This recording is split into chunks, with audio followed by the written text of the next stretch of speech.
With the Game Boy Advance releasing June 11th of 2001, what are you gonna do with your old Game Boy Color? Well, they still released a ton of games for the Game Boy Color. And here are just 14 of them, not all of them, but here's 14 great games. Well, I don't know if they're great or not, but here's 14 games all the same. A couple of them are pretty great. For the Game Boy Color, that released after the Game Boy Advance came out. It's a fun series I've been doing for a little while. I thank you for watching, and make sure you're subscribed because there's always new videos coming up. Now, Alone in the Dark, the New Nightmare was cool. They actually have this on your Nintendo Switch online service if you have the Game Boy service.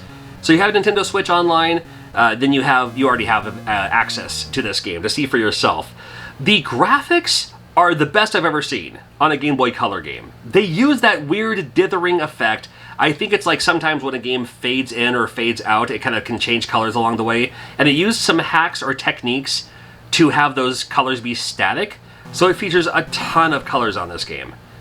I mean, not that it's close to PlayStation 1 graphics, but it's somewhere in the vicinity. Maybe even like Nintendo 64 graphics a little bit. Maybe not as bad, I don't know. But it honestly doesn't look, at least this part here when you're walking around and all that, for a Game Boy Color game, are you kidding me on this? Insane. Now, when you go into a fight scene, like when you're actually fighting enemies and shooting and stuff like that too, then it's a little bit more traditional. Okay, I get it. You know, that's when it turns a little bit more, you know, Metal Gear-esque, I suppose. But Alone in the Dark just is a wonder, a feat for a Game Boy Color game. Dracula Crazy Vampire, not in the same guild, and of all the Dracula or vampire games that you could have on any system, including the Game Boy Color, not high on a lot of people's lists. In fact, this may be the first time you've ever heard of this game, and nothing wrong with that. Not that it's, well, okay, when you see this as a screen, you can kind of tell what kind of game you're getting into. Like, again, it's not a terrible game. Just there's other games out there that might be worth checking out. But you have to have this overworld map thing. You're just going around, and you can kind of shoot this magic spell, whatever this is, to kind of disintegrate enemies, which is interesting, to say the least.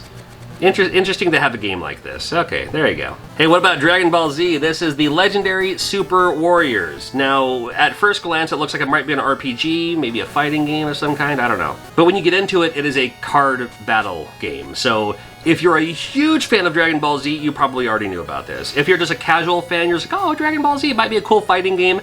It's more like a card battle game. So if you're into that card battling or RPG style type game, not that it's terrible, it may not be up your alley for what you're looking for with a Dragon Ball Z game. Dragon Ball Z game should just be a fighting, punch in the face type of game. Instead, it's a card battle game. Okay, I get it. You thought that was amazing? Check this out. Oh my goodness! E.T. and the Cosmic Garden is a real game they came out with. You play as E.T. in a garden. I unironically like E.T. for the Atari 2600, so I can't say anything. E.T. for the Atari 2600, the landfill and all that too, the game that people talk about as the worst game of all time and all that, it's honestly not. I think it's a really good game. Not that it's a good game, but I get it. I know how to play it. I think it's a fun game. Whenever I see it, I'll play it at a convention. This game could have been anything. It didn't have to be E.T. Could have been Hello Kitty. Could have been anything. E.T. Cosmic Garden. All right. It did exist. It came out after the Game Boy Advance. Hey, what about Sabrina, the animated series? Well, Sabrina was kind of trending for a little bit there and everything, so why not have a Sabrina animated series Game Boy Color game? Definitely geared towards younger kids, maybe even leaning a little bit more towards stereotypical girls of the time, right? People who were really into the Sabrina game. And it just plays like a cutesy, cartoony Game Boy Color platformer. A little on the easy side, a little still kind of on the stiff side too, where sometimes you don't quite see the enemy before it's too late to like pounce on them or whatever and get your upgrade and all that too. Toki Tori might be a game you've maybe seen or heard of, but maybe you haven't even played. Puzzle platformer in a way. Collect all the eggs and move on to the next stage, and there's more to it than that, of course. But that's the basis. It's a European-looking puzzle game where you collect all the eggs and move on to the next stage, and that is Toki Tori in a eggshell, not shell. Whatever the hell. Okay, Tony Hawk's Pro Skater 3. They made it for everything from the Game Boy Color all the way through like the Dreamcast. PlayStation 2? Was it on there? Maybe it was PlayStation 1. Was it on PlayStation 2 as well? Yeah, he plays Bam Margera in 8-bit form. Perfect. You know what? It actually doesn't play that bad. For a Game Boy Color game, if this game would have come out during the days of like Skate or Die, it'd be the best game ever. I mean, it would be like there would be skaters today because they played this game on the NES. if this was an NES game. It wasn't the case, of course, but as a game by itself, as a standalone, it's hard to compare it to like when you first played it on PlayStation 1 or Dreamcast or something like that. But by itself, it's honestly not terrible. It's honestly not that bad. Tony Hawk game in 8-bit form on the Game Boy Color. It might be worth checking out. It's actually, you know, I get it. I mean, it's not the other ones. It's actually pretty decent. Hey, we got a game from Capcom. Troubles? What? That's not a real game. Well, no, it is a real game, and it is from Capcom. Now, this game, interesting puzzle game. I've never seen a puzzle game quite like this. You move these gears, which move the 4 balls that it's connected to, and when you get 4 in a square format, then those balls disappear, and that's how you collect those balls, I suppose. At minimum of 4. Like, if there's 6 of them, then you have to make sure that you get all 6 at the same time, because 4 will go away, but then the other 2 don't go anywhere, so you have to keep trying to get it over again. Interesting puzzle game. I've never seen a game quite like this, and interesting that they would have a Capcom game that would put their name brand on it with this game called Troubles, which is just a unique, interesting, weird enough game that makes me say, oh, I've never seen anything quite like that before. Maybe there is a game like this on the 3DO, CDI, Gizmondo. Maybe I have a Gizmondo. I don't see a game like this. Troubles for the Game Boy Color. All right. We also had VIP for the Game Boy Color. That's right. Based on the hit show Pamela Anderson, there's a PlayStation 1 version of this as well, I believe. And this was the Game Boy Color version. And plays, interesting enough, it plays at first like the driving stage from, let's say, Ghostbusters, where you will literally run out of gas if you don't pick up enough gas tanks or the other items that you can pick up along the way.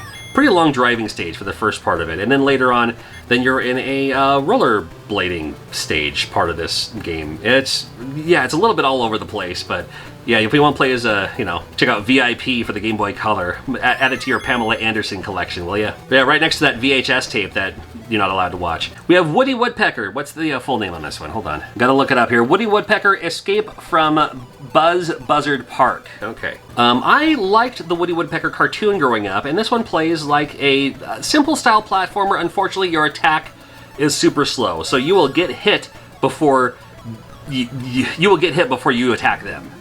Is it basically how that works? So you're better off just avoiding all the attacks, really. Now they made a Woody Woodpecker game where you're jumping, not flying, and kicking and not pecking. I don't know. The World Is Not Enough. Great James Bond film. It's no GoldenEye, but still. And the game itself actually is not so bad either. The game itself, it plays a little bit, it looks like it could be like a Metal Gear Solid style game. Maybe a little bit slower than a Metal Gear Solid style game, but still decent enough anyway. Now, when you finally get to the part where you have a gun and you can shoot, the gun is basically useless in this game, because by the time it takes you to shoot and they're just going to keep shooting at you anyway, you're better off just punching them in the face. And that's James Bond in a nutshell. Okay. Oh my god, WWF Betrayal. I unironically love this game as well. This game is a WWF game from the people of Way Forward. That's right, the people who did Shantae did a wrestling beat-em-up. And it features a few wrestlers. You got The Rock, Steve Austin, Triple H, and The Undertaker, the top 4 of the time. Depending on who you choose, it'll be a different storyline. Spoiler alert, they're all about the same storyline. But then it turns into a beat-em-up, a brawler, where you play as these wrestlers, and you just punch and kick, you can drop kick, and then all of them have their kind of finisher that they can do too. Kind of a fun idea. I love the fact that you can take a wrestling game, or take these wrestlers, and turn it into a side-scrolling, brawling beat-em-up. I would love it if a company like the company who did like the TMNT games or something like that would make a WWE style side-scrolling brawling game like this. I would love that. I would absolutely love it. I think everyone else would too. But in the meantime, we have this for the Game Boy Color. Xena Warrior Princess. What a great title screen on this one too. This is from Titus. When you play the game itself, it's nothing like Xena Warrior Princess. Well, okay, first of all, she drowns. Okay, so she's a warrior princess, can't swim. And it plays a little bit like a Zelda game. If this game would have come out for the NES, it'd be like, oh my god, it's a Zelda game, but you get to play as a woman? There's nothing wrong with that. Nothing wrong with that at all. Now, I was from the era when Xena Warrior Princess was the hot thing when I was in high school. I didn't watch it. It wasn't my thing. My sisters did. I think more ironically than anything. But this game could have been cool. It could have been better. But it's not a terrible game. It's a Zelda-style game. It's a Xena-style game. Legend of Xena. I don't know. Zubumafu, this was, I remember this being a PBS thing for the time, and I never watched it because it was during a time when my niece and nephew, who I kind of would watch after school and everything, well, they were older now, so they weren't watching PBS Kids anymore. And then I, myself, you know, I was already, you know, I was in college during the time and going into like working full time, so I didn't really have any youth in my life where I would watch shows like this. So I wasn't really familiar with this. I was just familiar with more like, you know, I remember seeing it like on lunch boxes and backpacks and stuff like that. But they also made a Game Boy Color game, which is a simple style, and you go around and, you know, play this lemur, I guess. Collect all the things, I guess. Guess who did all the research in the world? Not this guy. But I did at least play them for a little bit, and I was like, these are just some fun games. I just loved to see what games would come out after another system launches. Check out some other videos I've done as well on the same idea, looking at Nintendo 64 games that came out after the GameCube launched and stuff like that too. It's just fun to see what they've done. Make sure you're subscribed. I hope to see you again soon.